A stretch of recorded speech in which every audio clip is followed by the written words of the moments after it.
artistahing Chinita sa bundok na si Dara, at artistahing labandere sa tabi ng dagat na si Viancy. Masaksihan po natin ang kwento ng dalawang dalaga na pareho ang pangarap sa buhay na makapagtapos ng pag-aaral at para makatulong sa mga kapatid at magulang nila. Yan ay sama-sama nating tutukan mamaya mga kalingap. At kung nagustuhan niyo po ang ganitong klaseng reaction video, paki-like at subscribe naman po para lagi kayong updated sa susunod kong mga uploads. At salamat sa walang sawang pagmamahal at suporta kay Kuya Val Santos Matubang at Idol Kalingap Rab.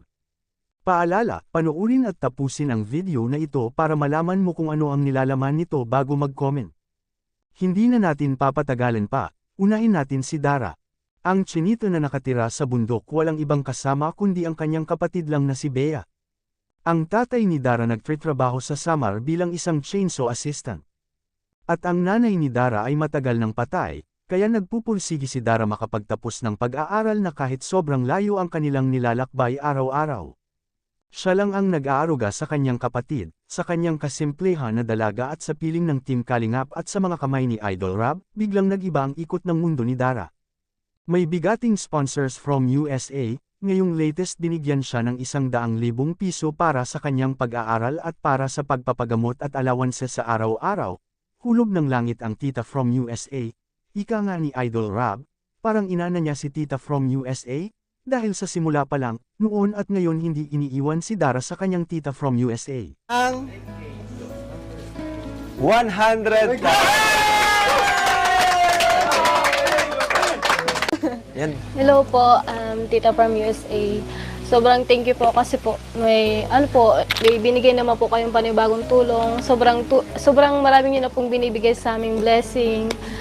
Kaya po, sobrang nagpapasalamat po ako sa inyo. Sana po marami ka pa pong matulungan ng kagaya kong mahirap na. Ang kwento na ito ay para kay Viancy naman. Siya si Viancy, isang dalagang labandera na nakatira sa tabi ng dagat at may gustong makamit sa buhay na makapagtapos ng pag-aaral para makatulong sa kanyang mga kapatid at sa kanyang magulang. Si Viancy ay matagal nang na-scout ni Dr. Love, dahil sa kakulangan ng budget. Binigay ni Dr. Love kay Kalingap Rab si Viancy para matutukan at kung mag-viral mapapagawaan pa bahay. Ngayon hindi naman nagkamali si Dr. Love na binigay niya ni Idol Rab si Viancy. Ang daming nagsidatingan ng mga blessings para kay Viancy, kulang-kulang 100 mahigit ang nabigay galing sa mga sponsors ni Viancy. Una, Loveable Titis 20,000 pesos para sa negosyo nila Viancy. Pangalawa, J Group 60,000 pesos para sa brace ng ngipin ni Viancy at kay Sir Lita 35,000 pesos para dagdag capital sa negosyo at pang-open account ni Viancy para may savings na si Viancy. Marami pang nagbibigay at alam na nila kung sino-sino sila. Hulog ng langit ang mga sponsors ni Viancy dahil noon hanggang ngayon ay hindi siya iniiwan. Makikita natin sa video. 20,000 pesos. Tago mo mabuti ha. Tago mo mabuti. Lovable Titas po. From Viancy Lovable Titas. Thank you sa G Group. Grupo ni Kuya Lito, no? Maraming salamat po sa G. At nagbigay sila ng 60,000 pesos.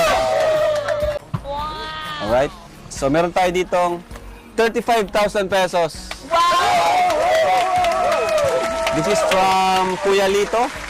Thank you so much, Kuya Lito of G Group. Ano? Anong masasabi nyo dito mga kalingap?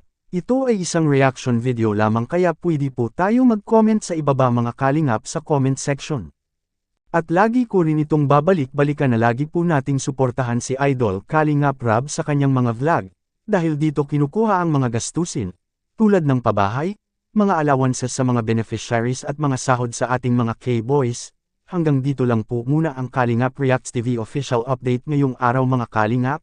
Huwag kalimutang mag-like at subscribe at i-on ang notification bell for more updates. Maraming salamat po, mabuhay tayong lahat. God bless us all.